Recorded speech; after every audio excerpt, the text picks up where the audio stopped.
हम विजय सिन्हा जी का एक बयान सुन रहे थे जो इतना दुर्भाग्यपूर्ण लगा।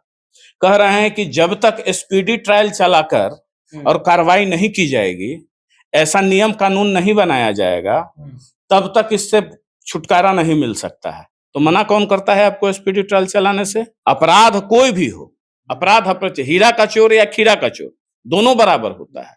अगर उनके नजर में है तो फिर एक तरफ जो अपराधी हैं उनके लिए स्पीडी ट्रायल है और दूसरे तरफ इस तरह का जो राजनीतिक भ्रष्टाचार हुआ।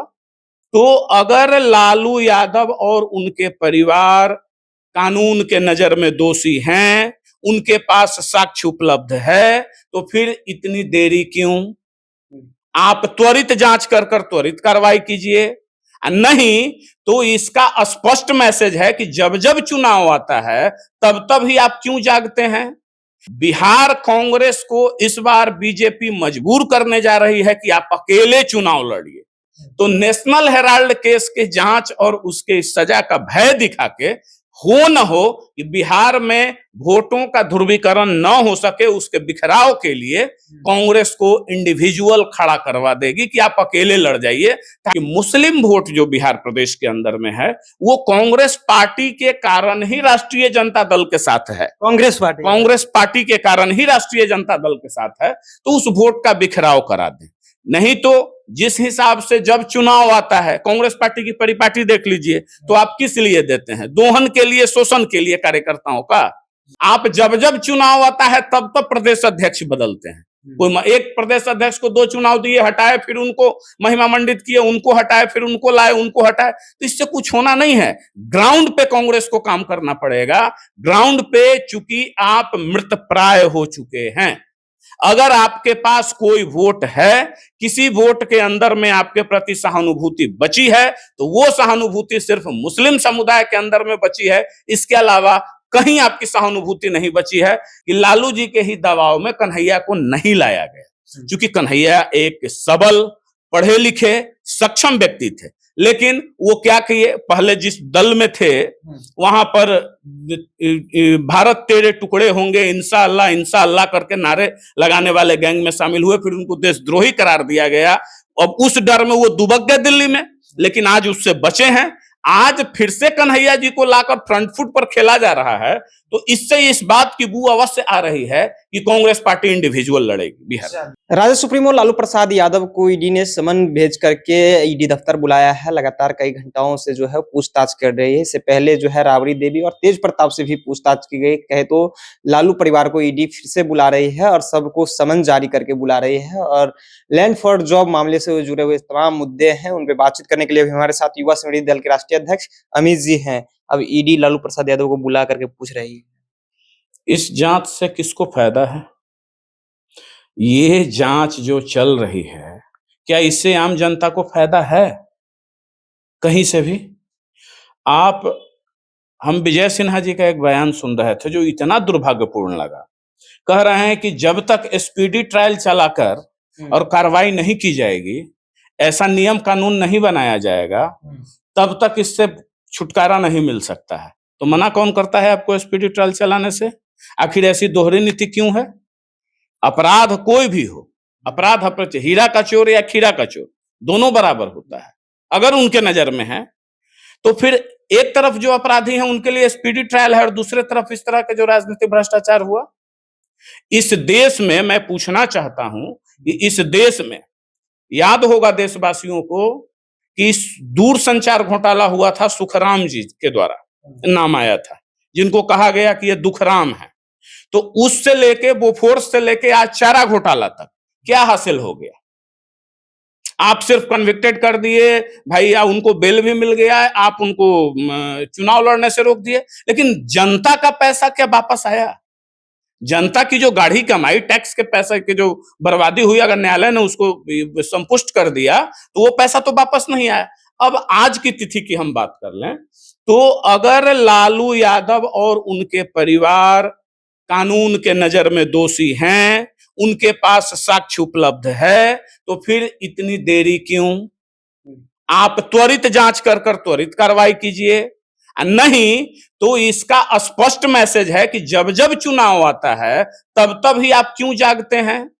यानी जनता के पैसे का बर्बादी, जनता से कोई लेना देना नहीं है, सिर्फ इसको राजनीतिक हथकंडे के रूप में आप उपयोग करते हैं। ऐसा क्यों? मैं इसीलिए पूछ रहा हूं कि क्या इससे कोई जनता की भलाई है? मैं बार बार कह रहा हूं कि अगर वो दोषी हैं तो उनको आप जो सजा मुकर्रर करना है न्यायालय के समक्ष आप जांच करके प्रस्तुत कीजिए। तो ये एजेंसियां ईडी, सीबीआई या जितनी भी एजेंसियां हैं वो सब जांच पर जांच, जांच पर जांच, जांच पर जांच बरसों बरस तक करते हैं। इससे अंततः जिनके ऊपर आरोप है वो खुद स्वर्गवासी हो जाते हैं और वो मामला बंद हो जाता है। तो आप सिर्फ राजनीतिक हथकंडे के ऊपर उपयोग कर रहे हैं, तहत उपयोग कर रहे हैं। तो इस जांच से जनता का कोई भला नहीं होने जा रहा है। और ये मैसेज, अब इसका दूसरा मैसेज समझिए कि राजनीतिक मैसेज देने का क्या प्रयास है बिहार में, राजनीतिक मैसेज, पॉलिटिकल मैसेज, कि जनता के बीच में तो और उनका वोट इंटैक्ट होगा। तो ये चाह रहे हैं, पहले ये प्रशांत किशोर जैसे जो प्रवासी थे उनको बिहार में लाकर, हैं तो वो बिहार के ही, लेकिन प्रवासी इसलिए उनको बोले क्योंकि कभी इस प्रदेश में, कभी उस प्रदेश में, कभी उस प्रदेश में धंधा करते चलते थे, राजनीतिक धंधा। तो वो जो कर रहे थे तो उनको बिहार लाया गया, लेकिन अब उन पे से भी बिहार बीजेपी की मतलब कॉन्फिडेंस डोल रहा है। तो अब फिर से ये कर रहे हैं कि भाई कम से कम राजद का वोट राजद के पास चला जाए, नीतीश जी मुख्यमंत्री नहीं बने, ये केंद्र प्रकरण, मतलब चुनाव के पहले ये करने का कोई औचित्य है? कोई मतलब नहीं है। इसलिए जो भी कार्रवाई हो रही है ये दुर्भाग्यपूर्ण है। अगर दोषी हैं तो त्वरित, जब एक आम व्यक्ति के लिए, आम नागरिक अगर कोई अपराध करता है तो उसको आप 6 महीने के अंदर स्पीडी ट्रायल करके कन्विक्टेड कर देते हैं, और इसमें बरसों बरस बीत जाता है। तो ये कोई मतलब नहीं। अच्छा, कांग्रेस जो है वो नया रोल आजमाया है बिहार में, कहें तो प्रदेश अध्यक्ष को नया बनाया गया है, चेंज कर दिया, अखिलेश प्रसाद की छुट्टी कर दी गई है। क्या अब राजद को इससे दिक्कत होगा महागठबंधन? देखिए, हमको एक बहुत महत्वपूर्ण जो जानकारी हम तक पहुंच रही है, जो जानकारी है, मैं यह नहीं कह रहा हूं मैं कोई कांग्रेस के अंदर मैं नहीं बैठा हूं या हम कोई राहुल गांधी के पीए नहीं है या कुछ नहीं है, लेकिन बिहार कांग्रेस को इस बार बीजेपी मजबूर करने जा रही है कि आप अकेले चुनाव लड़िए। मजबूर करने जा रही है बीजेपी, जैसे दिल्ली में मजबूर की। इसलिए क्योंकि वो इसमें ये अभी आदरणीय राहुल जी और मैडम सोनिया जी दोनों के दोनों इसमें नेशनल हेराल्ड मामले में बेल पे हैं। तो नेशनल हेराल्ड केस के जांच और उसके सजा का भय दिखा के हो न हो कि बिहार में वोटों का ध्रुवीकरण न हो सके, उसके बिखराव के लिए कांग्रेस को इंडिविजुअल खड़ा करवा देगी कि आप अकेले लड़ जाइए, ताकि उनके, कांग्रेस का तो बहुत जनाधार नहीं बचा है, लेकिन यह प्रायः माना जाता है कि मुस्लिम वोट जो बिहार प्रदेश के अंदर में है वो कांग्रेस पार्टी के कारण ही राष्ट्रीय जनता दल के साथ है, कांग्रेस पार्टी के कारण ही राष्ट्रीय जनता दल के साथ है। तो उस वोट का बिखराव करा दें। नहीं तो जिस हिसाब से जब चुनाव आता है, कांग्रेस पार्टी की परिपाटी देख लीजिए, तो आप किस लिए देते हैं? दोहन के लिए, शोषण के लिए कार्यकर्ताओं का। इसीलिए ना आप जब जब चुनाव आता है तब तब प्रदेश अध्यक्ष बदलते हैं। कोई एक प्रदेश अध्यक्ष को 2 चुनाव दिए, हटाए, फिर उनको महिमा मंडित किए, उनको हटाए, फिर उनको लाए, उनको हटाए, तो इससे कुछ होना नहीं है। ग्राउंड पे कांग्रेस को काम करना पड़ेगा। ग्राउंड पे चूंकि आप मृत प्राय हो चुके हैं, अगर आपके पास कोई वोट है, किसी वोट के अंदर में आपके प्रति सहानुभूति बची है, तो वो सहानुभूति सिर्फ मुस्लिम समुदाय के अंदर में बची है, इसके अलावा कहीं आपकी सहानुभूति नहीं बची है। कहीं कॉम्बिनेशन से या कहीं कुछ पुराने लोग हैं हमारे जो कांग्रेस हार्डकोर कांग्रेस के वोटर हैं, तो वही सिर्फ बचे हैं। तो कांग्रेस को पिछलग्गू बन के ही अभी चलना पड़ेगा, क्योंकि जैसा as you sow so you reap, आप जैसा बोएंगे वैसा ही काटेंगे। जिस प्रकार से पूर्व में कांग्रेस आदरणीय लालू जी के कंधे पर सवार होकर सिर्फ सांसद की चाह रखती थी और केंद्र में सरकार की चाह रखती थी, बिहार को दरकिनार किए रहती थी, तो उसका फलाफल आज भुगत रहे हैं। या नहीं, आज आप केंद्र में हैं और बिहार में तो पूर्णतः विकलांग ही।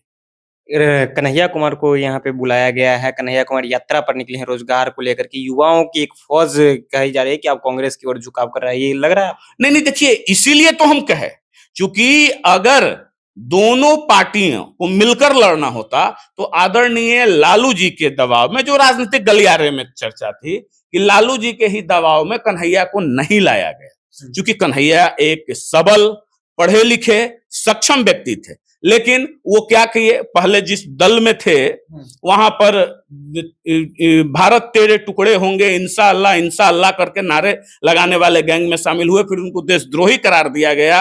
अब उस डर में वो दुबक गए दिल्ली में, लेकिन आज उससे बचे हैं।